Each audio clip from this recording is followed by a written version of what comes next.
कहानी है मीरपुर नाम के एक गांव की, जहां पर ठंड का मौसम आ चुका था और पिछले 3 दिनों से बहुत ही भयंकर बारिश हो रही थी। गांव के सभी लोग इस बारिश से परेशान थे।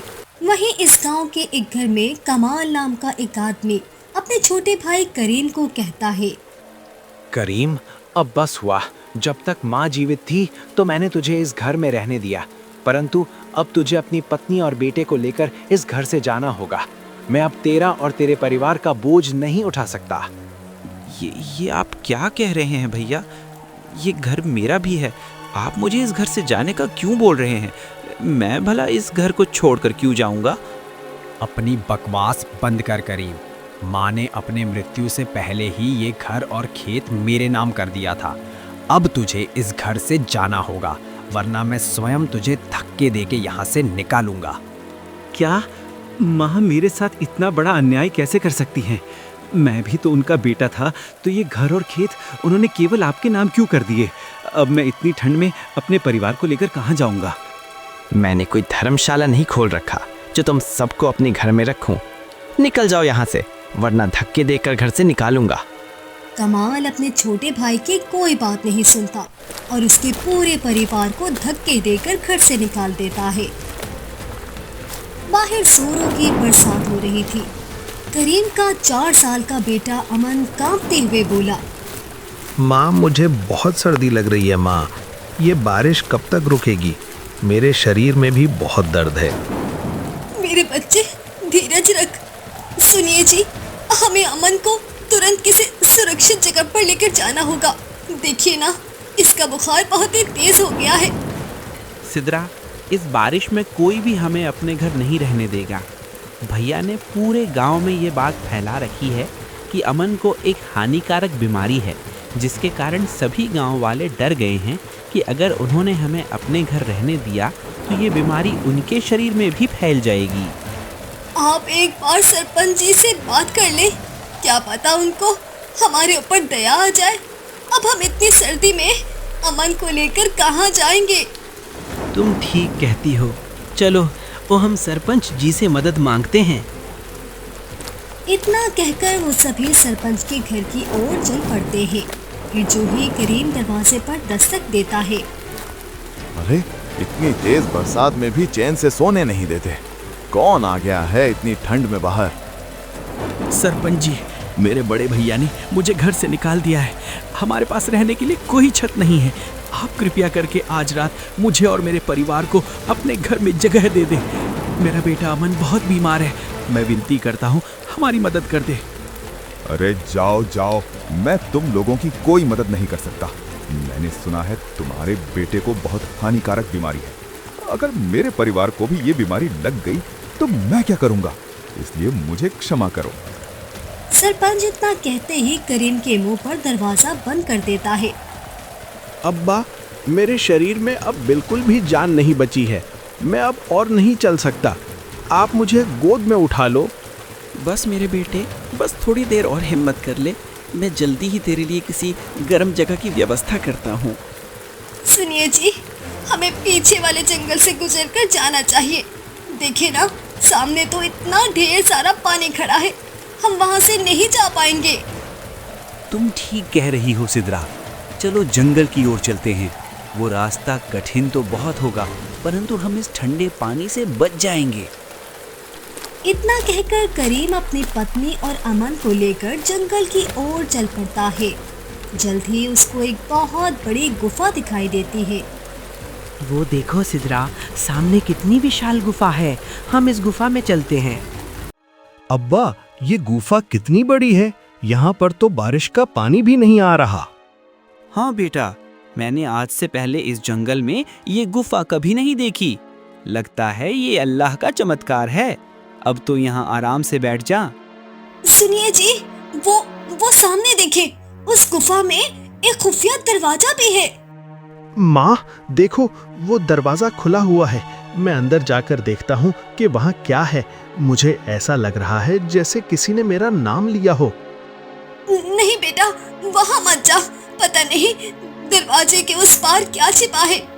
तू पहले से ही बीमार है, वहाँ मत जा मेरे बेटे। लेकिन अमन ने जैसे सिद्रा की बात सुनी ही नहीं। वो उठकर उस दरवाजे की ओर बढ़ने लगा। अमन उस दरवाजे के पास जाते ही गायब हो गया।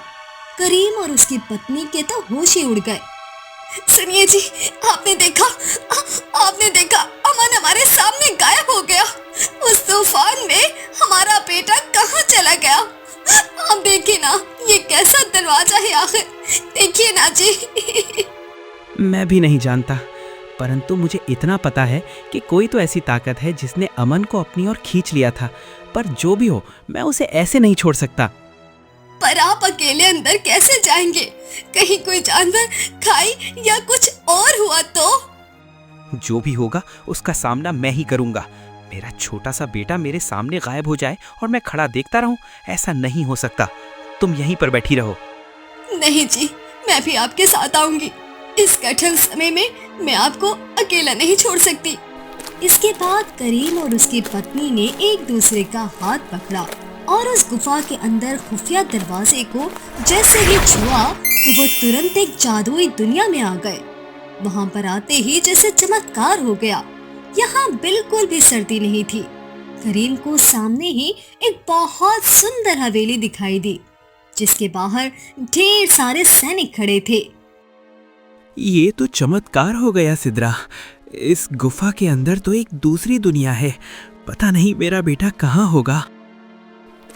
वो दोनों जैसे ही अंदर दौड़े तो अमन एक पेड़ के पास बैठकर फल खा रहा था और उसके पास ही दो सैनिक खड़े थे जो कि दिखने में बहुत ही अजीब लग रहे थे। बेटा, तुझे चोट तो नहीं लगी? तू ठीक तो है ना? अब्बा, यहाँ ठंड नहीं है। मुझे यहाँ बहुत अच्छा लग रहा है अब्बा। ये लोग अजीब तो हैं पर मुझे नुकसान नहीं पहुँचा रहे। तुम लोग चिंता मत करो, यहाँ पर तुम लोग एकदम सुरक्षित हो। हम तुम लोगों को कोई नुकसान नहीं पहुँचाएंगे। हमने ही तुम्हारे बेटे को इस बगीचे में आराम से बिठाया है। अब उसका बुखार ठीक हो गया है। परंतु आप लोग कौन हैं और ये कौन सी जगह है? डरो मत, हम तुम्हें नुकसान नहीं पहुँचाएंगे। तुम्हारा बेटा अचानक हमारी दुनिया में आ गया था, पर चिंता की कोई बात नहीं है। ये जादुई दुनिया तुम्हारी दुनिया से बिल्कुल अलग है। हम सालों से इस गुफा के अंदर रहते हैं, पर तुम लोग हमें नहीं देख सकते। पर अगर कोई मनुष्य बहुत बड़ी दुविधा में फंसकर इस गुफा में आ जाए तो ये खुफिया दरवाजा अपने आप खुल जाता है और वो मनुष्य हमारी जादुई दुनिया में आ सकता है। पर तुम लोग कौन हो और हमारे बेटे को क्यों बचाया?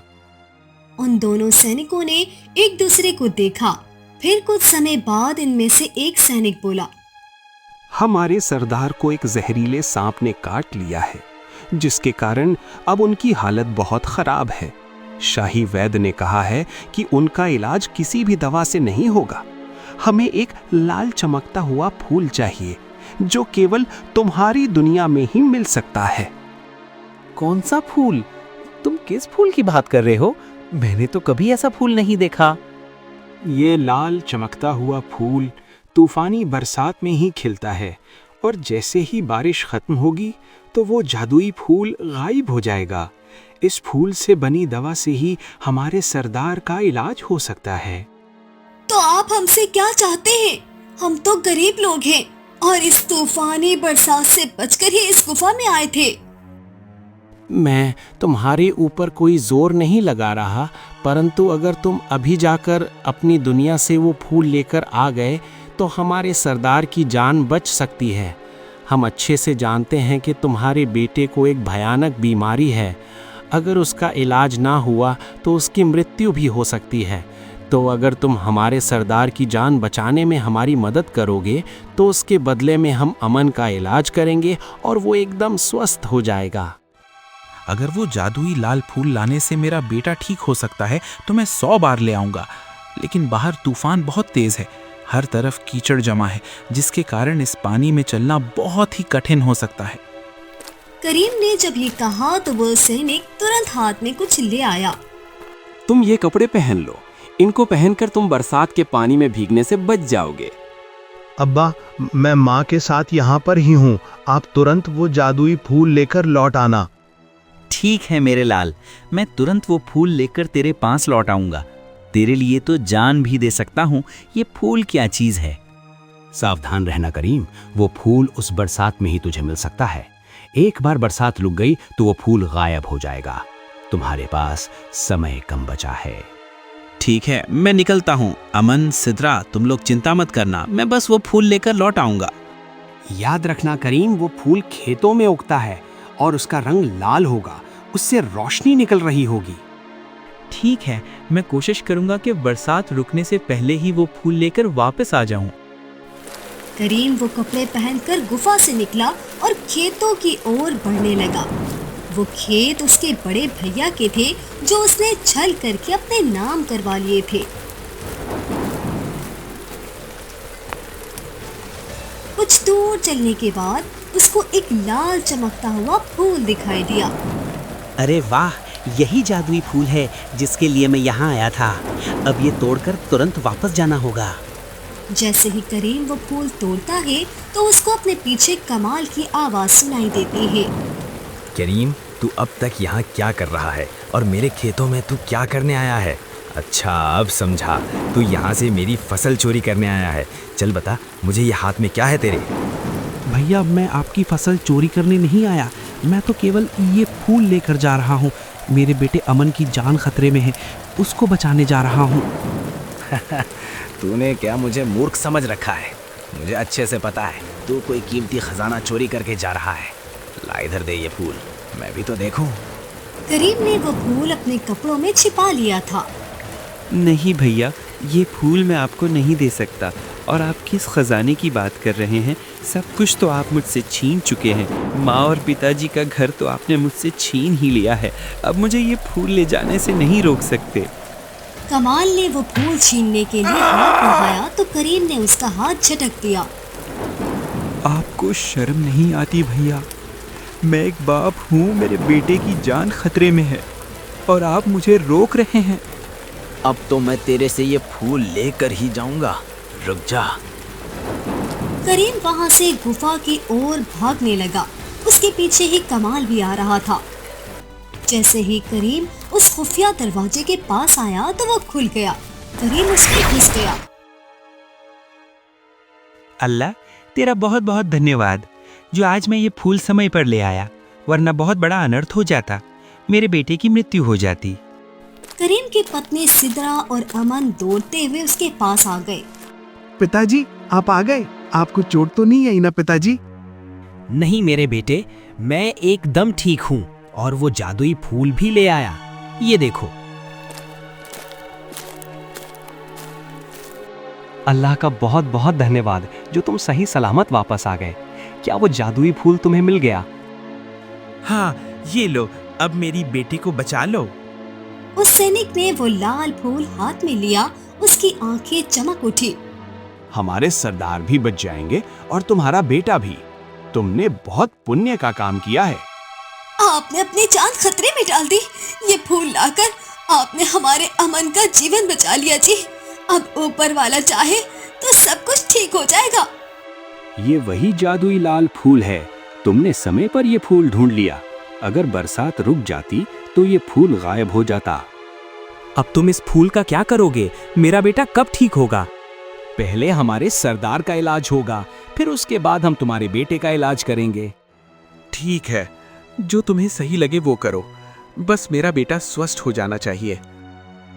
उस सैनिक ने अपने पास खड़े दूसरे सैनिक के साथ मिलकर उस फूल को एक बड़े से प्याले में रखा और उसको उबालकर दवा बनाई, जो सरदार को देने के बाद अमन को पिला दी।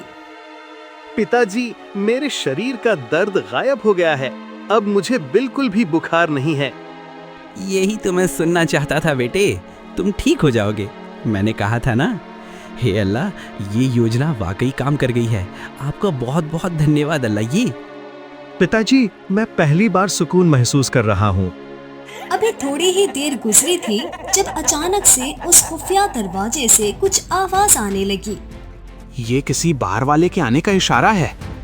कहीं वो कमाल भैया तो नहीं? वो मेरा पीछा कर रहे थे। अगर वो अंदर आ गया तो बहुत बड़ी समस्या खड़ी हो जाएगी। अनर्थ हो जाएगा तुम्हारे भाई का। मन साफ नहीं है। अगर कोई लालची मनुष्य अंदर आ गया तो हमारी दुनिया को खतरा होगा। अगर भैया अंदर आए तो मैं उनको दरवाजे पर ही रोक दूंगा। मेरे बेटे का अभी तो इलाज शुरू हुआ, मैं फिर से उसको बीमार नहीं देख सकता। एक साया अंदर घुसते हुए नजर आया। तब अमन घबरा गया। पिताजी पिताजी, कोई आ रहा है। जो भी आएगा मैं सामने खड़ा हूँ। कमाल बारिश में भीगा हुआ इस जादुई दुनिया में आ गया। ये कौन सी जगह है? ओए करीम, तुम मुझसे क्या छुपा रहा था? और ये लोग कौन हैं? भैया आप यहाँ किस लिए आए हैं? चले जाएं यहाँ से, आपका यहाँ पर कोई काम नहीं। तो मैं सही था ना? तो सच में खजाना ढूंढने आया था।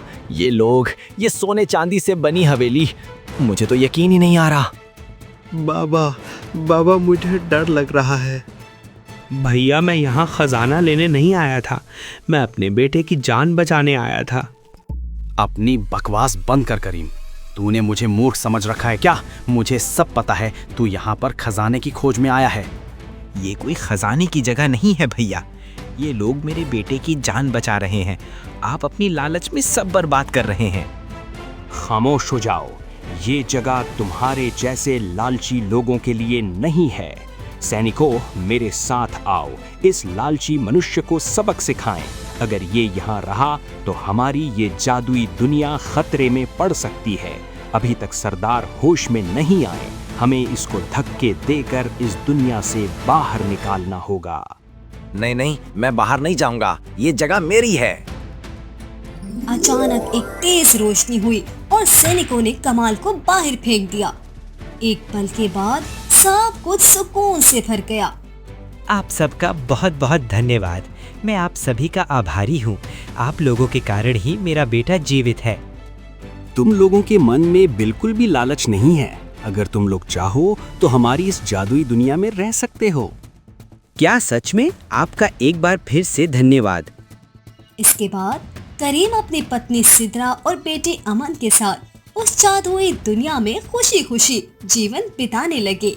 प्यारे दोस्तों, हमारे प्यारे आका हजरत मोहम्मद मुस्तफ़ा सल्लल्लाहु अलैहि वसल्लम ने फरमाया है कि हर इंसान खता करता है और खता करने वालों में बेहतरीन वो हैं जो तौबा कर लें।